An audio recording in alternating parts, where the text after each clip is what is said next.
Playtime is over. It is time to get back to work.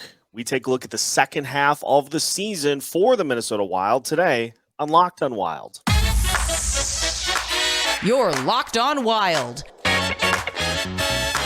Your daily podcast on the Minnesota Wild. Part of the Locked On Podcast Network. Your team every day.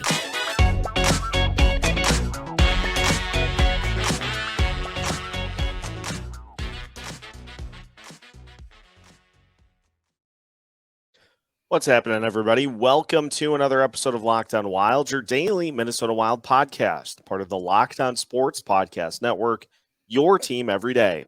Thank you, as always, for making Locked on Wild your first listen each and every day. Just a reminder, you can find Locked on Wild on all of your favorite podcast platforms, absolutely free of charge.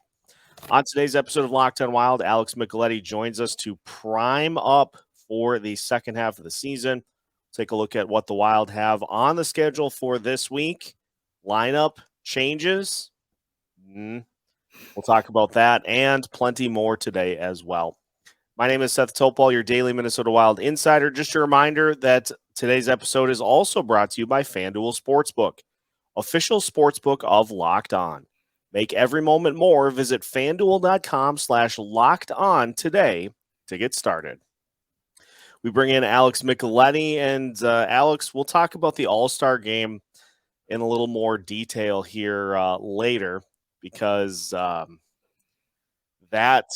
was just a whole thing that warrants a full segment. But the Cabo trip for the Wild is over.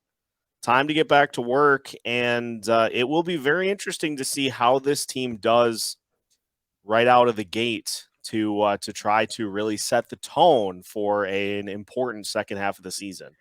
Yeah, I mean, it's Arizona, so you never know what you're going to get there. A lot of teams have been struggling there. People have been calling it the Scottsdale hangover, but everybody's been off, so I don't think either team is going to have an advantage. This is also, we joke about too, the top two too many men penalty teams, 1-2, with Arizona having 10 and the Wild having 9. So something's got to give in this matchup. But it's another, all jokes aside, it's another 2 points that the Wild need to easily take care of here. And, Marc-Andre Fleury gets the start again tonight. And so they seem to be trying to give the Flower, more starts than what we thought was going to be closer to a 50-50 earlier. So yeah, it's going to be interesting game tonight for sure.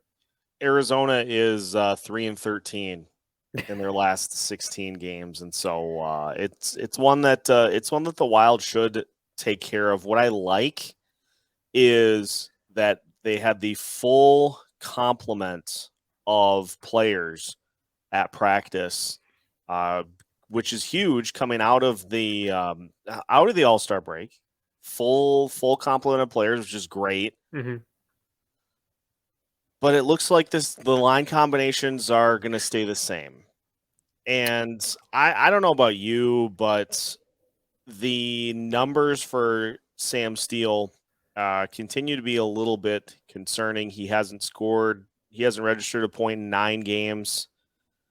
And it seems like if the Wild are going to make a move at center, it is going to be to put Ryan Hartman back up, right? Yeah, I mean, that would be the most logical, choice. I mean, it's kind of mind-boggling that Sam Steele as the top line center hasn't not even gotten any points in 9 games. I mean, when you're playing with Zuccarello and Kaprizov, you'd think you'd luck your way into an assist at least. But it's amazing those two still put up the numbers they do without a true top line center. I've always thought maybe move Freddie back there, just because he's so sound defensively, and he's actually been playing really well. But you also, you have to get Ryan Hartman going too, because the line he's on really isn't really doing, he isn't helping that line too much at all either. So yeah, it's going to be really interesting because as we know, the 5-on-5 scoring has just been a nightmare lately. And, if you want to win in the playoffs, you have to score 5-on-5. And so it'd be a quick exit if they can't figure this out. So yeah, this week will be interesting to see if they make any type of change, especially how tonight goes. If you lose tonight, then panic.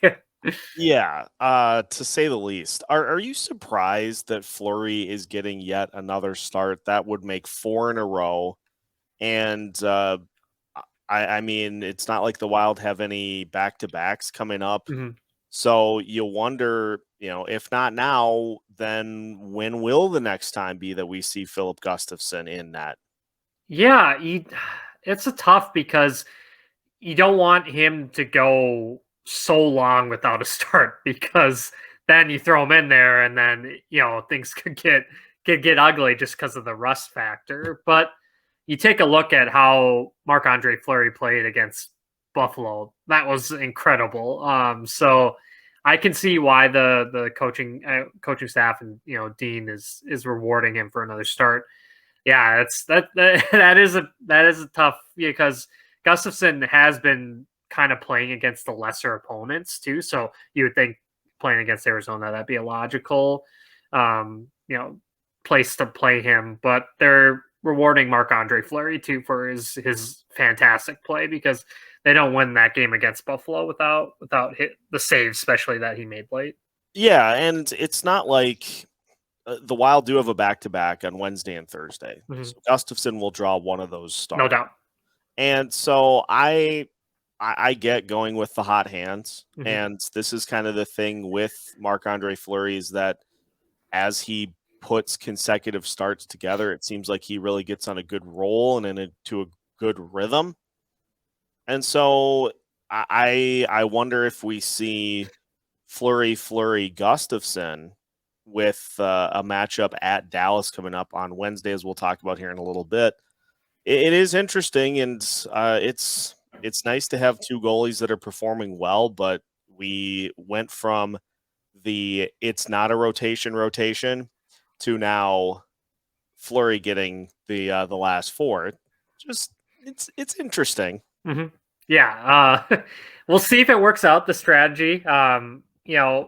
As we get closer and closer to playoff time, maybe you give Gustafsson some more starts just to, keep Fleury, healthy and rested up for, you hope is a longer playoff run than what they've had in the past couple of seasons. So yeah, it's going to get very interesting. And then, we'll have the trade deadline here in a few weeks. That caught up to us pretty quick. So yeah, it's a fun time right now for sure.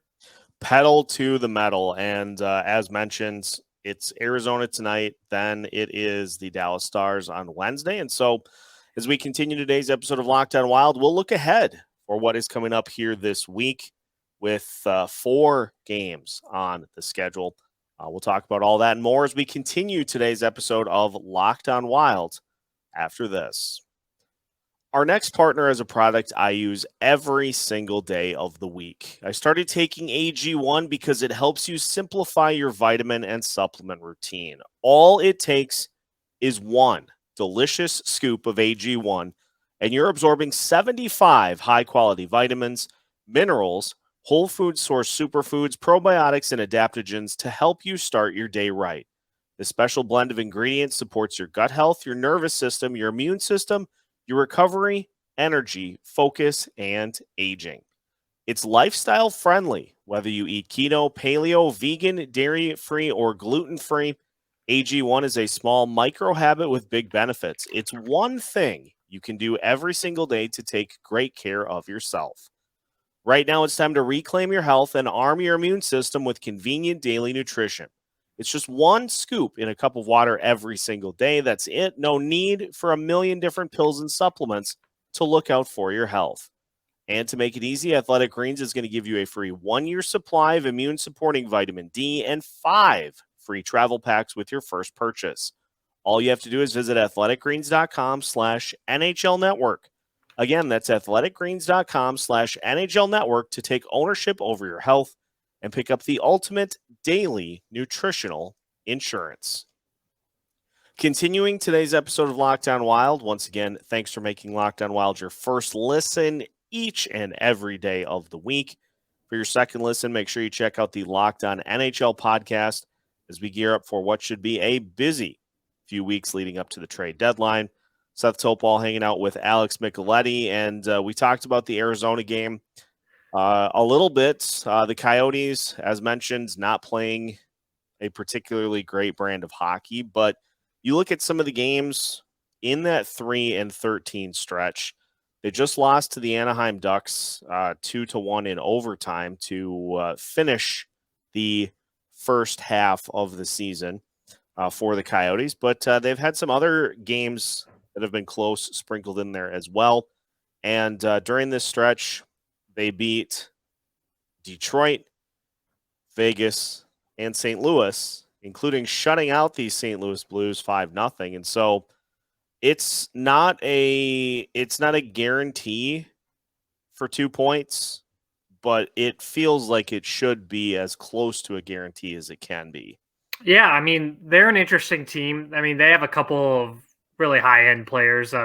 We saw Clayton Keller in the All-Star game, and he played really well in that. The one of the two top guys in the, you would say in the trade market right now in Jacob, Chikrin. His name is out there big time. A lot of teams want to add him to their team. And then you got a guy like Nick Schmaltz who is playing really well too. So, they're still, a team that you need to beat, and get this 4 games, stretch off to a good start, and take care of business. Don't give them any motivation at all. No, you can't afford to let a team hang around. We've seen this happen earlier this year in games against the Ducks, games against the Sharks. You let a team hang around and weird stuff tends to happen. So take the game, leave no doubt, and just allow it to be a nice carefree game going into the Dallas Stars, who are continuing to be the class of the Central Division, although Dallas has lost their last 3 games, all by identical 3-2 scores in overtime. And so what looked to be an unbeatable team earlier in the season, all of a sudden, the Stars have started to take on a little water here over the last couple of weeks. Yeah, I mean, that's a team that, if you can really shut down that Robertson, Pavelski, Hintz line, then you have a lot better chance. It's easier said than done, but if you can try to limit the damage for those guys, it's kind of like the same thing with the Oilers. If you can if you can limit the damage of the Draisaitl McDavid line, then you give yourself a little bit better chance. I can't say enough about Jake Ottinger too. He keeps that team in it, and the fun thing about these matchups against the Stars for the Wild, the games always seem to be just absolutely entertaining. We've seen it this season too, where the Wild had a giant lead and then the Stars almost came roaring back. So I'm expecting another just really exciting game. And two teams that are going to go down the stretch for playoff seeding for sure. Yeah, and it will be. It's just one that the Wilds can use what happened to them the last time these two teams squared off as a good example of how not to try to approach playing the Dallas Stars. So it should be an exciting way to cap off the little mini road trip before the long homestands to finish out the month of February, and that starts on Thursday against the Vegas Golden Knights, the world beaters to start the year, but you lose Mark Stone, and the wheels have fallen off for the Vegas Golden Knights here since like the early part of January. They've got 2 wins since January 7th. Yeah, I mean, we saw Logan Thompson was an all-star, but I don't really believe in the Logan Thompson, Adin Hill tandem. Adin Hill's has not been a good goalie in his career. I know he's played some from horrible teams, but I don't see it. And then Logan Thompson, a nice story, but I don't know if he can, keep this going. And we feel for Robin Lehner, being out for the year. That was devastating for them. But it's gonna be tough for Vegas to make the playoffs. I think the wheels are really starting to fall off, and they're not getting the production that they thought they were going to get when they traded for Jack Eichel. Thank goodness that's another guy that I'm glad the Wild stayed away from. It's just like, it seems like, the same thing as JT Miller, just bad vibes, and not somebody you want in your locker room right now. So I'm glad they stayed away from him. But it's a team that has given the Wild fits, as we know, in the playoffs, and so that should be another close game. We just always seem to have close games when the Vegas and the Wild match up.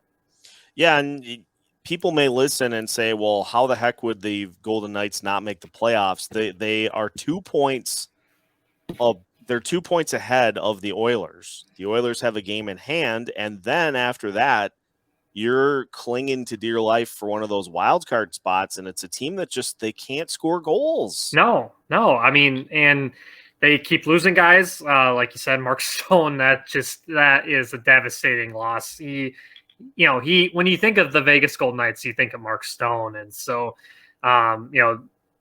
he's just such a creative offensive player. And you look at, who they have left in the top 6, there's not a lot of pure goal scorers. And so that puts even more pressure on Jack Eichel and Riley Smith and Marchessault and Wild Bill Carlson. So it's it's an interesting team for sure. They're lacking depth. They are lacking a ton of depth. And the week finishes with a matchup against the New Jersey Devils, who were hot to start the year. They went ice cold, and now they are red hot again, 8-1-1 in their last 10 games. Somehow still behind the Carolina Hurricanes, who just are never going to lose again. Yeah. But still, it's a dangerous team that'll be headed to the XL Energy Center as part of Super Bowl weekend. Yeah, I'm really looking forward to seeing Jack Hughes. He is such an electric player to watch, and him and Dougie Hamilton have really carried that team. Vanacek, and that has been a solid pickup who they got from the Caps. And yeah, they're still somehow hanging in there. They're in a really tough division. They're looking to add to. They've been rumored for Timo Meier from San Jose, so that'd be a heck of a pickup. It's a fun young team that's starting to grow. Everybody in that fan base wanted Lindy Ruff fired, and now they love Lindy Ruff. So it's hilarious. So I'm really looking forward to that matchup. It's a team the Wild don't see too often, obviously, because in the Eastern Conference, and so that should be exciting game of hockey. I expect it to be high scoring and high flying for sure. If I recall correctly, wasn't it against the Devils last year where the Wilds got to the arena late because they hit traffic? Yeah, they got stuck in that tunnel. That was just absolutely crazy. I'll never forget that one for sure. They had to delay the start. It was a crazy game for sure. And then they ended up winning. Yeah, Ryan Hartman was brilliant in that game. That's where he kind of really had a breakout. So you'll never forget that one. Maybe you'll have a chance to do it again. Yeah, hey. We'll wait and see. Yes. I wanted to talk about, to finish today, the All-Star game, because There was a lot of reaction to what took place. And so we'll finish talking All-Star Game and how to fix the showcase for the sport as we continue today's episode of Locked On Wild after this. Today's episode of Locked On Wild is brought to you by the exclusive sports betting partner for Locked On. That is, of course, the number one sports book in America, FanDuel. And if you're new to FanDuel, that is even better. They have so many great features that make betting on sports fun and easy. Download FanDuel now so you can bet Super Bowl 57 with a no-sweat first bet. You'll get up to $3,000 back in bonus bets if your first bet doesn't win. FanDuel lets you bet on everything, from the money line to point spreads to who will score a touchdown all throughout the game. The FanDuel Sportsbook app is safe, secure, and super easy to use. Best of all, you can get paid your winnings instantly. So join FanDuel today at FanDuel.com/lockedon to claim your no-sweat first bet on Super Bowl 57. That's FanDuel.com/lockedon. Make every moment more with FanDuel, official sportsbook partner of Locked On.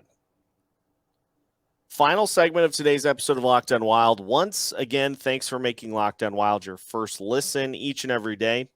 For your second listen today, if you want a little intel on the Arizona Coyotes, head to Locked On Coyotes as we gear up for tonight's matchup. Free and available wherever you listen to your podcasts.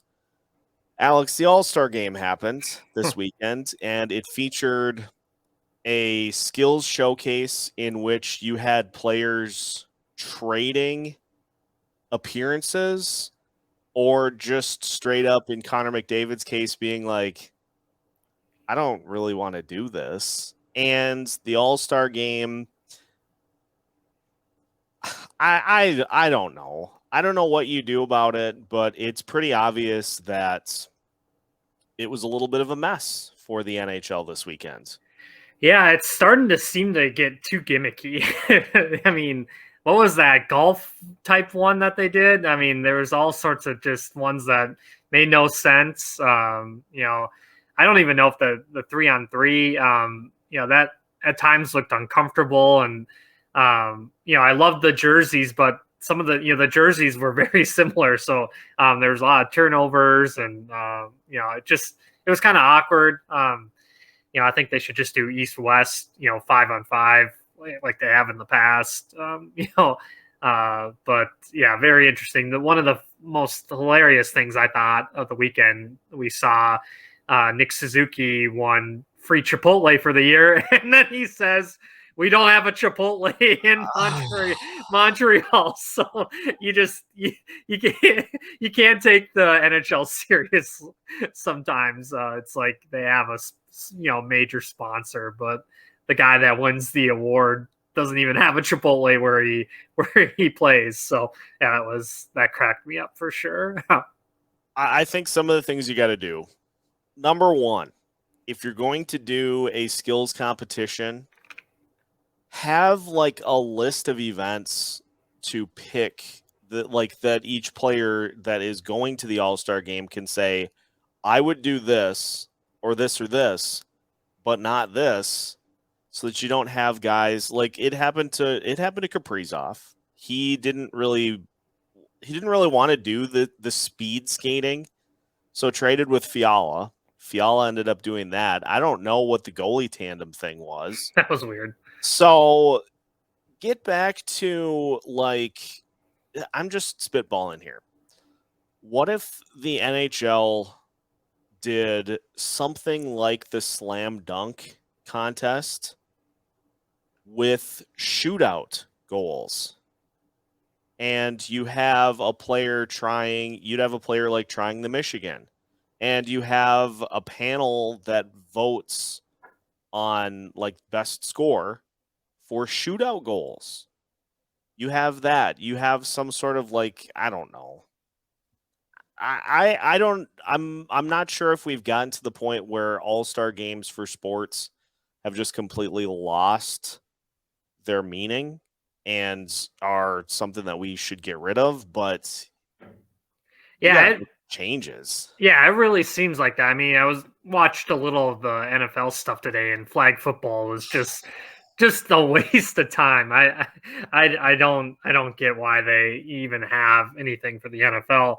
Yeah, it's like you said, it might be time to just get rid of these and just give the guys a quote unquote week break, I guess, and then for to recharge, because just it seems like a lot of guys don't want to be there. Understandable, they want to just kind of just relax. We saw Kaprizov didn't want to do the hardest skate, and then we saw Cale McCarr slip, and you imagine if he would have gotten hurt on that, that would have that would have been just crazy. So yeah, I'm kind of with you. I kind of like your idea with kind of like a slam dunk type of thing. We saw Trevor Zegras with he tweeted out like the sleeping emoji type thing. The All-Star weekend could have used a guy like him, because he did some fun stuff a couple years ago. So yeah, it's tough. It didn't seem like there was much of a crowd there for the skills type of stuff too. They kind of got bored and went and had drinks in the restaurants and stuff like that. Do the thing that the AHL did, where you had Jesper Wallstedt facing 3 players and trying to come up with saves, and doing a really good job with it. Like that was intriguing. That was interesting. He didn't allow any goals in that situation, but like you got to take a long, hard look, I think, at this weekend. And if you're the NFL, you either have to make some major changes, or like you said, you just go, here's the All-Star, here's the end of the first half. We'll take a week and then resume the season after that. Yeah, it's it seems like it's heading that way. Just with all sports, where's the incentive really? I mean, I know the winners got paid, for the 3-on-3, but in the grand scheme of things, that's a small amount of money for them, and they probably give the money to trainers and that kind of stuff. It's it's kind of ridiculous. Yeah, and just to finish too, I wanted to talk about the big news. We already knew that Bo Horvat had been traded to the New York Islanders. He signs an extension that his general manager says, and I quote, "It's too long and it's too much money." Yeah, that was Lou Lamoriello. Lou, it just was unbelievable. You can't make that up, especially for a team that has struggled to get free agents to the island. But good for Bo. He cashed in. He probably deserved that type of deal in Vancouver before JT Miller, but sometimes it's pro sports. You don't finish where you think you are going to be your entire career, and so I think it's a really, really good fit for him out there. And it looks like he's going to play on a line with Matt Barzal and Josh Bailey. So those are some intriguing line mates. I wish him well. I hope it works out well. And he's there until he's 36. So he got what he wanted. And we'll see if it can get them into the playoffs. He at least has an extension there, so he doesn't have to worry about free agency and that sort of thing, so he can just focus on hockey, which I'm sure the past couple months have just been really, really tough on him and his family. Yeah. And so I'm rooting for Bo to have a lot of success there. Yeah, for sure. And it's one name crossed off the list for the Wild, but there's still Brock Besser, there's still Patrick Kane, there's still there are still a few guys, but again, before we even really need to get into the possibility of making a trade or not, you got to get through the month of February, which is something that we talked about all week last week in gearing up for, okay, here's what February looks like. Here are all these things that need to happen post All-Star break. So if the Wild want to be a team that is in the hunt to make an addition at the deadline, do well in February, and then we'll talk about that. Oh yeah, I mean, we've talked about it so much. Bill Guerin believes in this team, and he always seems to be willing to add. And he like he said, the buyouts made them a better team, and in the long run, people can continue to talk about Kevin Fiala, but they've moved on, and they've given Matt Boldy a large contract, and it's time for him to go out and prove that he's worth the money that he signed for. Like we talked about earlier in this episode, they're going to need guys like Sam Steele and Ryan Hartman, to score 5-on-5, because they're in really important spots in the lineup. And centers drive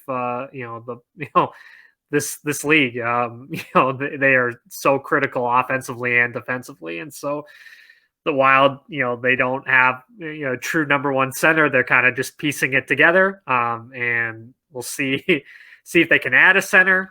But they have to get through February, like you said, so they're going to need those guys to help 5-on-5.